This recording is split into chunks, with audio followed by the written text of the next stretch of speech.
네, 우리가 지금까지 열심히 숨가쁘게 달려왔는데 우리가 달려온 것은 그동안 수사에 관해서 수사의 그 계열을 보고 수사의 조건 등 그다음에 수사 언제 시작하는지 단서를 보고 수사의 방법에서 임의 수사와 가용제 수사가 있는 그런 내용들을 쭉 본 것이에요. 이제 수사가 막바지에 다다랐습니다. 그래서 수사가 막바지 다다르면 이 수사기관은 수사를 끝내야 되는데 이걸 이제 수사의 종결이라고 합니다.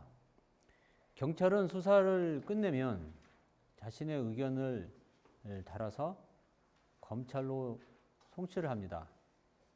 경찰은 수사를 끝내고 그 사건을 완전히 끝낼 수 있는 권한, 수사의 종결 권한을 부여받지 못했습니다. 그래서 수사를 개시하고 진행할 수는 있지만 종결은 경찰은 할 수 없고 검찰로 넘겨야 합니다. 검찰은 수사와 개시 진행도 할 수 있을 뿐더러 종결할 권한도 있습니다. 그래서 검찰이 스스로 수사하고 개시한 것뿐만 아니라 경찰이 수사 개시한 것도 같이 송치받아서 종결을 하게 합니다. 종결을 합니다. 오늘은 이 검사가 수사를 종결할 때 어떠한 형태로 종결을 하는가, 어떻게 끝나는가, 수사가 끝나면 국을 끓여 먹는가, 소고기를 삶아 먹는지 그런 것들을 보는 거죠. 예, 그 중에서 어떤 처분들을 하는지 살짝 보도록 하겠습니다. 여기 보시는 바와 같이 만약에 우리가 그 검사가 수사를 했더니 죄가 된다 이렇게 인정되면 그 사람을 바로 처벌할 수가 없겠죠. 검사가 바로 처벌하지 못하고 누구한테 보내죠? 법원에 보내요. 그거를 공소 제기라고 하죠. 검사가 왜 바로 처벌하지 못할까요? 검사가 똑같이 다 고시 붙고 검사되고 아주 법률가랑 똑같은데 왜 검사가 처벌을 못하죠? 그렇게 검사가 처벌을 못하고 법원으로 넘기도록 하는 제도를 만들었는데 그걸 우리가 처음에 뭐라고 그랬죠? 네, 말씀해 보세요. 네, 규문주의라고, 탄핵주의라고. 그렇지. 규문주의와 탄핵주의의 대립 중에서 우리가 채택하고 있는 것은 탄핵주의죠. 검사가 하지 못하고 판사가 하도록 그렇게 탄핵주의 소송 구조를 가지고 있기 때문에 넘깁니다. 이제 공소 제기를 하게 되고 만약에 검사가 이렇게 그 사건 수사를 해 보니까 이것은 처벌할 일이 아니다라고 하면 그 자체로 끝냅니다. 이거를 불기소라고 하죠. 기소하지 않는다 해서 불기소를 하게 되고 또 검사가 이렇게 보니까 이것은 이거 검찰에 그 법원에 보내서 처벌할 일도 아니고 또 그렇다고 해서 그대로 끝난 일도 아니고 뭔가 예를 들면 다른 데서 조사하는 것이 더 적절하겠다. 또 다른 데서 이러한 일들을 하는 것이 더 적절하겠다라고 판단될 때는 그 송치 결정이라는 걸 해요. 그 처분을 다른 데로 이렇게 위탁해 주는 거, 넘기는 거죠. 그건 송치 결정. 세 가지 결정을 이제 검사가 하게 됩니다. 공소 제기에 관해서는 두 가지가 있는데요. 하나는 보통 범죄를 저지르면 정식의 재판을 거치게 하는 절차로 이렇게 요청하는 것을 이제 공소 제기라고, 그러니까 공판 청구라고 하는데요. 소위 이제 약식으로 구공판이라고 합니다. 이것은 공판정을 열어서 이 사람이 죄가 있는지 없는지를 따져보자라는 취지로 그러한 절차를 요청하는 것이죠. 보통의 죄는 이제 이런 식으로 가게 됩니다. 그래서 공판 청구를 하게 되면 그 절차는 이제 법원으로 가서 법원이 공판이 청구된 사람, 즉 피고인이죠. 피고인을 불러서 공판정에서 심리를 합니다. 심리를 해서 판결을 함으로써 처벌을 하는 그런 절차를 갖추게 되는 게 공판 청구고 또 한편은 이제 어떤 게 있냐면 사건이 크지 않은 경우 또 벌금만 선고할 것인 사건 이런 것들은 굳이 이러한 피고인을 법원에 오라고 해서 재판을 열고 할 필요가 없는 경우가 있어요.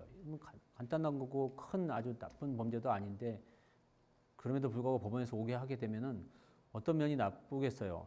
피고인 입장에서는 법원에 왔다 갔다 하면서 많은 시간을 뺏기고 물론 그것이 공식적인 절차를 거쳐서 유죄를 인정해야 될 정도로 중요한 사건이라면 모르겠는데 그렇지 않고 여러분이 가다가 조그만 어떤 뭐 행정법규를 위반해 가지고 돈 조금 내면 되는 그 정도의 그 마이너한 범죄인 경우에는 굳이 그렇게 피고인 즉 그런 피고인들을 또는 그런 국민들을 괴롭힐 필요가 없다. 뭐 그러한 생각. 또 하나는 이러한 사건들이 엄청나게 많은데 예를 들면 뭐 도로교통을 좀 위반했다. 또 뭐를 건축관계에 조그만한 그 법률을 위반했다. 이런 것들을 다 일일이 다 공판정을 열어서 재판을 하다 보면은 그 일을 다 처리할 수가 없게 되죠. 그래서 이런 것들을 약식으로 처리하는 절차를 우리가 만들어 놓고 있는데 그 절차를 약식명령 절차라고 하고 약식명령 절차를 통해서는 법원이 최종적으로 내리는 것이 판결이 아니고 약식명령이라는 그런 재판을 내립니다. 약식명령의 절차는 공판 절차와 뭐가 다르냐면 본질적으로 피고인이 법원에 안 와도 돼요. 그리고 오직 서류만 가지고 재판을 합니다. 그래서 판사가 이 재판을 하지만 자기 판사실에서 서류만 가지고 재판을 하고 유죄가 되면 약식명령을 발부를 하고 그 약식명령이 발부된 사람은 그 벌금을 이제 납부하면 그 절차가 종료되는 것이죠. 물론 이제 약식명령은 판사가 피고인을 보지 않고 서류로만 판단을 하기 때문에 피고인의 입장에서는 억울할 수도 있잖아요. 그래서 피고인이 억울하면 약식명령 받고 내가 억울합니다. 정식 재판을 좀 해주세요라고 하는 절차는 열려 있어요. 그러나 이제 그렇지 않고는 일단 약식명령으로 끝내게 되는 그런 게 있죠. 이 공판을 청구하는 데 있어서는 이 어떻게 하게 되냐면 약식명령이하고 구공판하는 사건은 공소장을 법원에 제출함으로써 그 사건을 법원에 청구를 하게 되는 그 사건에 대한 재판을 청구를 하게 되는 거죠. 약식명령의 경우에는 약식명령 청구 요거를 하면서 약식기소장이라고 하는데요. 그거를 제출하면서 법원으로 이제 가게 되는 거예요. 그런데 이러한 그 약식이든지 뭐 공판 청구든지 이런 것을 공소라고 하는데 이러한 공소를 제기하는 데에는 여러 가지 이제 원칙들이 있어요. 우리 법제가 인정하고 있는 여러 가지 원칙들이 있는데 그 첫 번째는 이 공소 제기 즉 어떤 사람을 처벌해 주십시오 하고 요구하는 것을 오직 국가만이 하게 할 것이냐 아니면 피해자도 할 수 있게 할 것이냐 아니면 피해자도 아니고 국가도 아닌 일반 시민들도 할 수 있게 할 것인가 라는 그런 여러 가지 제도들이 있을 수 있죠. 피해자가 바로 하면 어떤 면이 좋겠어요.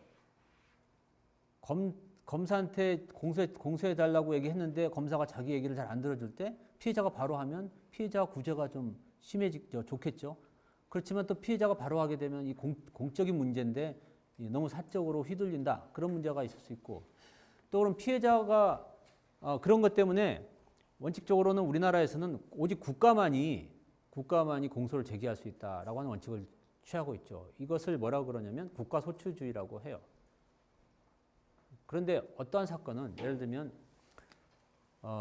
좀 사회적으로 큰 문제가 되는 사건 또는 정치적으로 큰 문제가 되는 사건 사회적인 관심이 많은데 그런 경우는 국민들이 직접 재판에 회부하고 싶은 사건이 있을 수 있겠죠. 이런 것들을 소추할 수 있도록 하는 절차를 이제 국민들 또 일반 대중들이 소추할 수 있게 하는 절차를 만드는 것을 공중소추주의라고 해요. 미국에서 소위 여러분이 많이 들어봤듯이 grand jury라고 들어보셨죠? 대배심이 들어보셨죠? 대배심이 바로 여기에 해당하는 거예요. 요즘 배심 재판, 미국에서 말하는 배심 재판은 소위 그 소배심인데 그 재판을 해서 유죄 무죄를 따지는 그 배심원들은 소배심이라고 하고 그거는 조금 좀 다른 거예요. 지금 말하는 grand jury는 기소를 할 것인지 말 것인지를 결정하는 그러한 배심원들을 grand jury 대배심이라고 하고 이것이 이제 미국 같은 나라에는 그런 제도가 있는데 우리나라는 이러한 제도를 채택하고 있지 않고 있습니다. 또한 피해자 같은 그 개인이 소추하는 그런 것을 사인 소추주의라고 하는데 독일이나 프랑스에는 이러한 제도가 좀 마련되어 있는데 우리나라는 역시 이런 제도를 채택하고 있지 않고 오직 검사만이 기소할 수 있도록 하고 있어요. 국가가 기소를 할 수 있는 국가소추주의.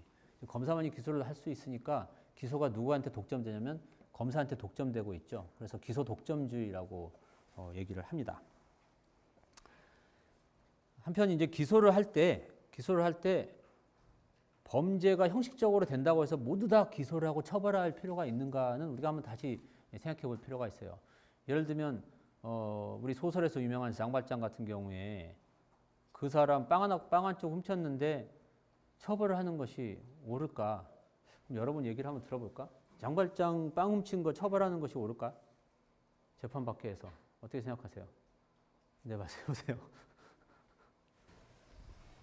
그 우리나라 형사사법 절차가 범죄인에 대해서 형벌을 가하는 것을 원칙으로 하고 있기 때문에 범죄인이라는 것이 분명한 이상 법률 효과인 그 형벌은 가해야 된다고 생각을 합니다. 단지 장발장도 처벌하는 것이 옳겠다. 그 범위의 문제일 뿐입니다.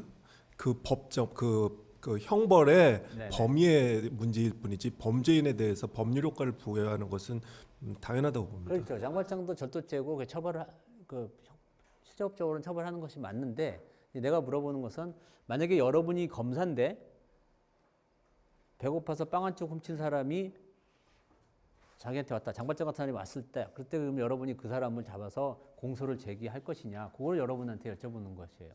공소 제기하시겠다는 취지신가?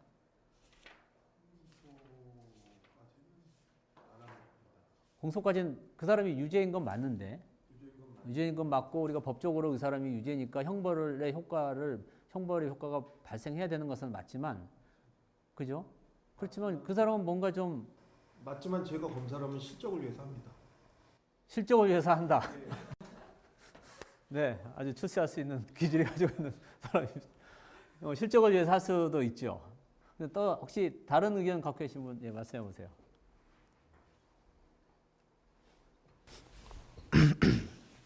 그 기소를 한다는 건 그 피고인에 대해 그 범죄를 처벌해야만 하는 중대한 이유나 아니면 그럴 필요성이 있어야 되는데 그러니까 예를 들면 뭐 재범이라든가 아니면 강력 범죄를 저질렀다든가 빵 한 쪽 훔친 정도로는 이거는 뭐 우발적이라 볼 수도 있고 아니면 생계적으로 불필요하게 한 일을 할 수도 있기 때문에 그냥 기소유예해야 할 것 같습니다. 꼭 기소하고 싶지는 않다. 그런 이제 그렇게 견해가 나뉘어요. 그러니까 사람에 따라서 또 사실은 절도를 했으면 빵 한 쪽이라도 그 나쁜 사람이니까 처벌을 해야 된다는 생각을 할 수도 있고 또 아유 그걸 가지고 뭐 배고파서 하나 훔친 거 가지고 뭐 그러니 이렇게 할 수도 있고 여러분들이 사회에 살다 보면 누가 나한테 나쁜 일 해도 그냥 참고 지나가는 사람도 있고 그걸 굳이 정의를 세우는 사람도 있고 이렇게 다르듯이 거기에 대한 판단은 달라질 수 있어요. 물론 뭐 장발장이 계속해서 상습적으로 절도를 하고 그러다가 하나 걸렸다면야 누가 봐도 그거는 기소를 하겠지만 뭐 그렇지 않고 초범일 경우에 어떻게 하신가에 대해서는 우리가 사람마다 달라질 수 있어요. 이제 여기에 이 사람을 기소할지 말지에 대한 고민이 있게 되는데 이게 딱 어떤 게 정답이라고 말할 수 없고 그 사안과 여러 가지 상황을 고려해서 결정을 하는데 요거를 법에서 딱 정하게 뭐 어떨 때는 어쩌고 이렇게 할 수도 있지만 검사가 그 구체적인 사안을 보고 검사의 재량으로 판단을 하시오라고 검사의 재량을 줄 수 있는 제도를 만들 수도 있어요. 그래서 우리나라는 후자의 경우 앞에 같은 경우에 기소는 언제 뭐가 발생하면 반드시 기소하자 이렇게 되어 있는 것은 기소 법정주의라고 하고 우리 같은 경우는 기소 재량주의라고 하는데 기소 재량주의를 취하고 있어요. 기소 편의주의 또는 기소 재량주의라고 얘기를 하고 있죠.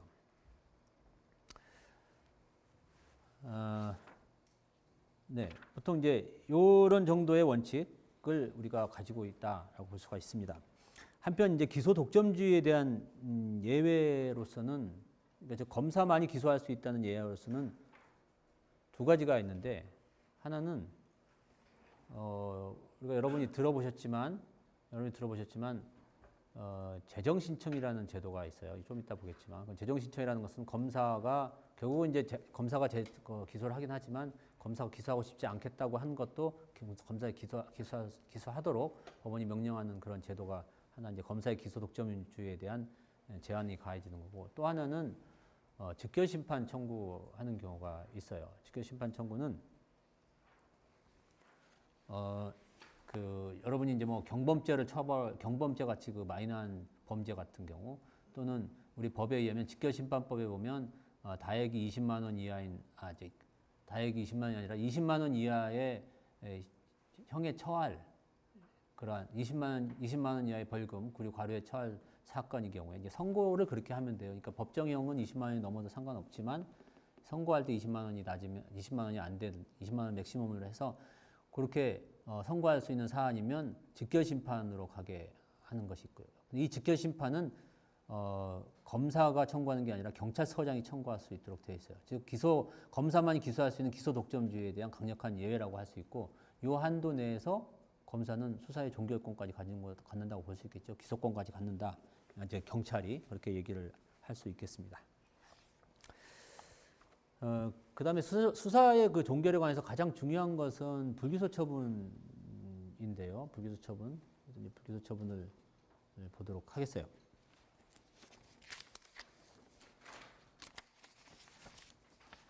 불기소 처분은 우리 여기 사안에 있는 것처럼 공소권 없음, 죄 안 됨, 혐의 없음, 기소유예, 각하, 기소중지, 참고인 중지, 공소보류 이런 것들이 있어요. 이런 것들이 있는데 공소권 없음은 우리가 지금까지 간간히 봤는데 재판을 갔을 때 재판 본안에 들어가지 않고 끝내는 사건들 있죠. 소송 조건에 관련된 사건, 그러한 소송 조건에 문제된 그러한 사건들 이런 것들이 그런 사유가 있으면 검사도 그 본안에 가서 유죄인지 무죄인지를 판단하지 않고 그대로 이렇게 끝내게 되는데 그것을 공소권 없음이라고 해요. 이것은 이제 검사가 이것을 공소할 수 있는 공소권이 존재하지 않는다라는 취지로 공소권 없음을 하게 되고 그 사유로 예를 들면 면소 판결 사유 또는 공소기각 판결을 해야 되는 사유 또는 공소기각 결정하는 사유 이런 사유들이 있으면 공소권 없음을 하게 됩니다. 그 다음에 한편 죄 안됨이라는 게 있는데요. 여러분 요거는 죄가 돼요 안 돼요? 그 조금 어려운 문제를 내야 될 텐데 명의신탁 있죠? 명의신탁 받은 재산을 횡령을 했으면 죄가 되는가? 뭐 이게 문제가 되는데 지금까지 뭐 어떤 경우는 죄가 되고 어떤 경우는 죄가 안 된다고 판례가 나와 있었죠. 그런데 계약 명의신탁이라고 혹시 들어보셨어요? 들어보신 분? 계약 명의신탁이 뭐예요? 요걸 대답하면 굉장히 공부를 열심히 하는 학생이네. 계약 명의신탁이란 무엇인가? 그러니까 명의신탁은 명의신탁인데 네. 그 A라는 사람이 권리를 얻어서 B에게 권리를 넘겨주는 게 아니라 A가 B에게 부탁해서 B가 직접 A인 것처럼 당사자로서 계약을 해서 권리를 받도록 하는 게 계약 명의신탁입니다. 네네네. 그러면 요거 S라고 하고 이제 A가 여기 있고 지금 말한 것처럼 여기 이제 B 이렇게 되겠죠? B 이렇게 돼서 사실은 A가 이 땅을 사는데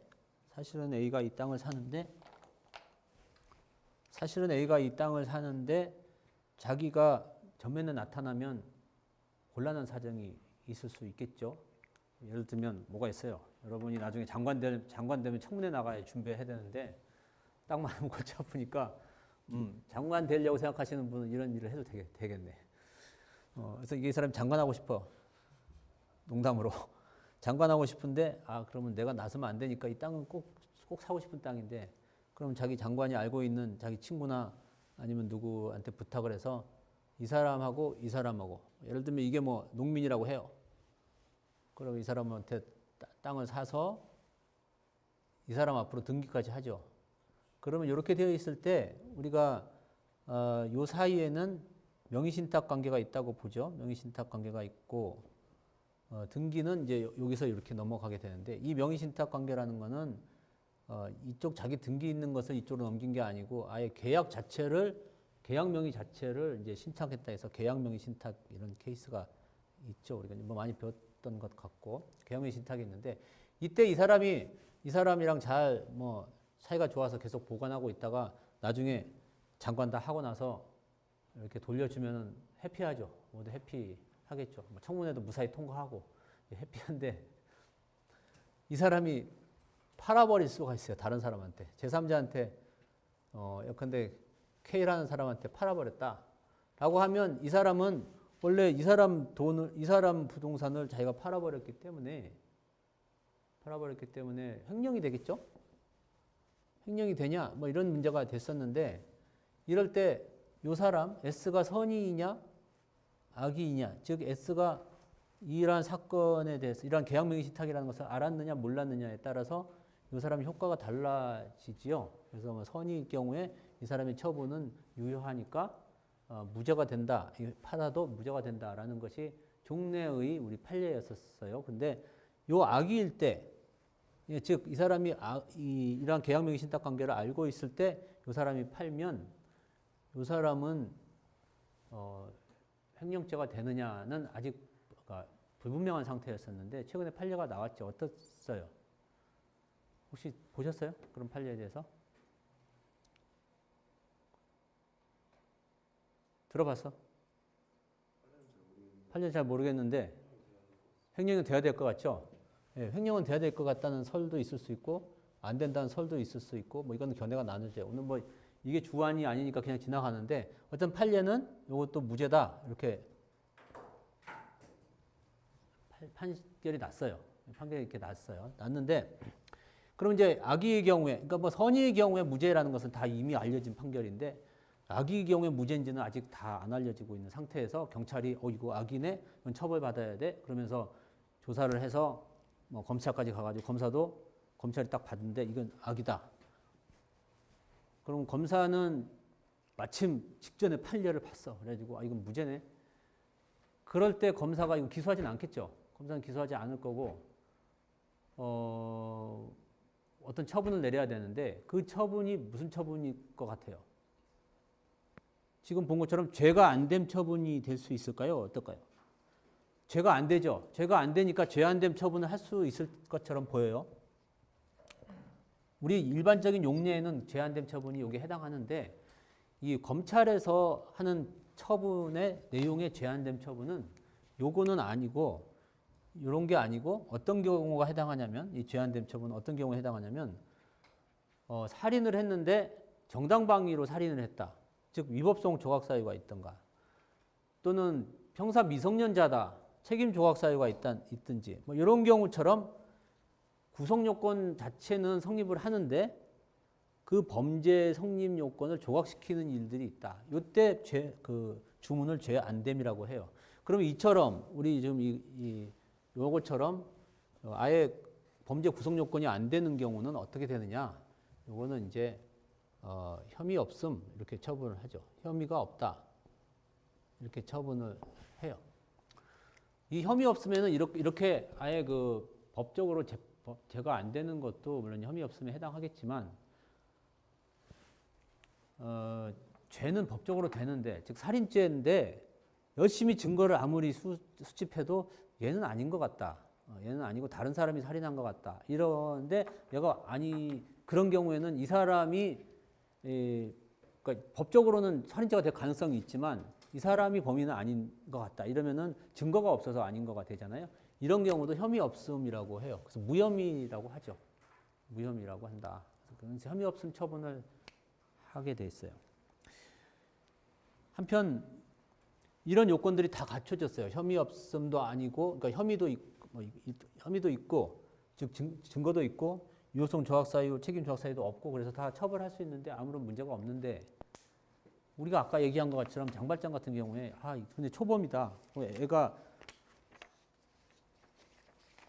애가 막 집에서 운다. 여러분 뭐 그 개콘에 그거 나오지 않아요? 그 코너 이름이 뭐지? 이렇게 수사관이 처벌 뭐 신문안도 와가지고 같이 울고 그러는 제목이 뭐였어요? 그 코너 이름이. 뭐 저도 한 번 봤는데 기억이 좀 하네. 하여튼 그것처럼 뭐 분명히 범죄는 범죄인데 이걸 처벌하려니까 내 마음도 아프고 뭐 이럴 때는 굳이 기소를 하지 말고 그냥 다음부터 좀 조심하고 어떻게 좀 잘해라 이렇게 하고 같이 울어주고 풀어줄 수도 있겠죠. 이런 것을 기소유예라고 해요. 기소를 유예한다 라는 것이죠. 기소유예를 하고 이제 풀어주는 이 기소유예는 유죄예요. 유죄인데 그냥 처벌을 안 하는 것이 옳겠다고 하는 것이죠. 그러니까 아까 본 우리 기소 재량주의가 기소 편의주의가 바로 이 기소유예라는 형태로 구체적으로 나타나는 것이죠. 검사가 기소를 할지 아닐지 여부를 판단해 주는 그 이제 제도적인 장치가 기소유예 장치이고 각하하는 제도가 있는데요. 각하는 고소를 했을 때 보통은 이제 고소를 하면 그게 죄가 되는지 안 되는지를 수사를 해보고 죄가 안 되면 뭐 지금 본 것처럼 혐의 없음이나 죄 안 됨이나 또는 뭐 다른 이제 일로 이렇게 그렇게 처분을 하게 되는데, 예, 우리나라는 좀 어떤 좀 문제점이 있냐면 형사 문제가 아닌데 자기들끼리 분쟁을 형사기관을 통해서, 수사기관을 통해서 해결하려고 하는 경향이 좀 많이 있어요. 그래서 민사사건의 형사화라고 하는데 그런 경향이 또 있고, 또 이렇게 싸우다 보면 좀 우리 문제를 해결해 달라고 이렇게 고소를 하는 경우가 많이 있어요. 정당한 고소도 있지만 많은 경우에 상대방을 괴롭히기 위해서 고소하는 사람도 있고, 하여튼 고소가 너무 많다 우리나라에, 그런 뭐 사회적인 문제 좀가 있죠. 그런데 만약에 이러한 그 고소가 너무 많은 것에 대해서 수사기관이 다 일일이 수사를 하다 보면 어떤 문제가 있을 수 있겠는가, 여러 가지 부작용이 있을 수 있겠죠. 어떤 부작용이 있을 수 있겠어요? 예, 행정력을 낭비하는 부정이 행정력을 있습니다. 낭비한다고. 아까부터 출세를 위해서 출세를 위해서 기소를 하고 행정을 생각하시는 거 보니까 나중에 굉장히 그 뭐랄까 관을 주도할 수 있는 농담이고, 근데 맞아요. 그 행정력을 낭비를 하면, 행정력 낭비하면은 그러면 검사나 경찰 너네들만 힘들지 뭐 국민들은 해피한데 뭐 어떠냐, 이런 문제가 있을 수 있는데 꼭 그런 건 아니죠. 행정력이 낭비된다는 것은 그만큼 다른데 행정력을 써야 되는데 그 행정력을 돌려서 그 일을 하고 있는 거예요. 그러니까 말도 안 되는 고소를 하는데 그거를 처분해 주면서 중요한 살인 사건을 못할 가능성이 있는 거예요. 아, 그러면 둘 다 하지. 이렇게 하지만 인간의 능력이 한계가 있기 때문에 둘 다 하기 위해서는 검사와 경찰을 더 늘려야 되죠. 검사와 경찰을 더 늘리려면 세금을 더 많이 걷어야 되겠죠. 그래서 결국은 다 국민 부담으로 돌아가는 것들이에요. 그래서 과연 이런 수사력을, 좀 국가 권력을 낭비할 필요 없도록 만드는 그런 조치가 필요하겠다 하는 게 있고, 또 하나는 또 문제가 또 어떤 게 있을까? 국가에서 볼 때는 그런 문제가 있고, 고소를 했는데 이거 고소하는 것마다 심리를 한다. 여러분, 고소를 했는데 그것이 입건 안 할 수가 있어요? 어때요? 고소는 수사의 단서죠. 고소는 수사의 단서이기 때문에 굳이 그 수사기관이 입건 절차를 안 거쳐도 다 바로 사건이 되는 거죠. 그러니까 고소를 하면 바로 사건화가 되기 때문에 나 입건 안 하겠어 이렇게 할 수는 없는 거예요. 그러니까 일단 그 수사를 해야 되는데, 만약에 수사를 계속 하게 되면 어떤 문제가 있겠어요? 아까 말한 것처럼 국가적인 차원에서는 그런 수사력이 낭비된다. 그래서 결과적으로 전체 국민한테 손해가 난다. 또 한편 고소에 관련되는 사람이 고소인 말고 또 누가 있어? 얘기해 보세요. 제가 생각하기에는 네. 그 법을 이용하지 않고도 그 사인 간의 다른 뭐 도덕이나 이런 걸로 조절할 수 있는 부분도 법이 개입하게 되면 그 일반 국민의 인권이 조금 침해되는 그렇죠. 측면이 있지 않을까. 꼭 법이 해결 안 하고 사인 간의 문제로도 해결할 수 있는 건데 국가가 개입할 필요가 없는 경우 있죠. 국가가 개입하면 오히려 손해나는 경우가 있을 수 있어요. 예를 들면 내가 여러분을 괴롭히기 위해서 제가 나의 수업 시간에 앉아 있었어요. 앉아 있었으니까 조사해 주세요 라고 이렇게 고소를 하게 되면 수업 시간 앉아 있는 게, 수강 신청하고 수업 시간 앉아 있는 게 무슨 죄가 되겠어요.